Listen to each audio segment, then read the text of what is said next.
Hello mga B! For today's ganap, ito na nga yung last part ng preparation natin sa ating cages para sa darating natin na RTL. Ito nga ay ang pagdidisinfection nitong ating cages mga B.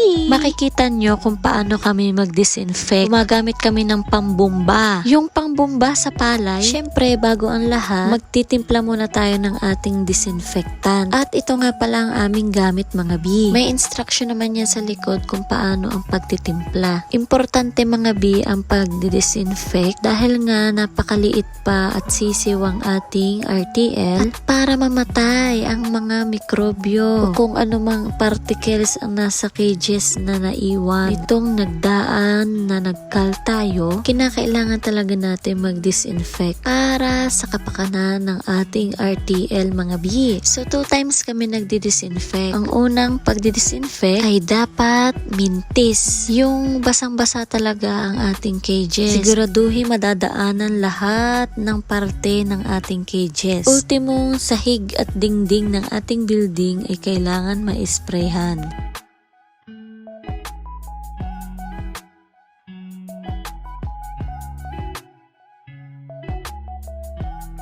After ng 2 times disinfection, ay ready na ang ating cages. Sa susunod nating video, ay darating na ang ating RTL. Yes na yan mga B. Kaya naman, keep on watching at i-follow nyo na ako ha. Salamat sa pagsama. Sa susunod ulit. Bye!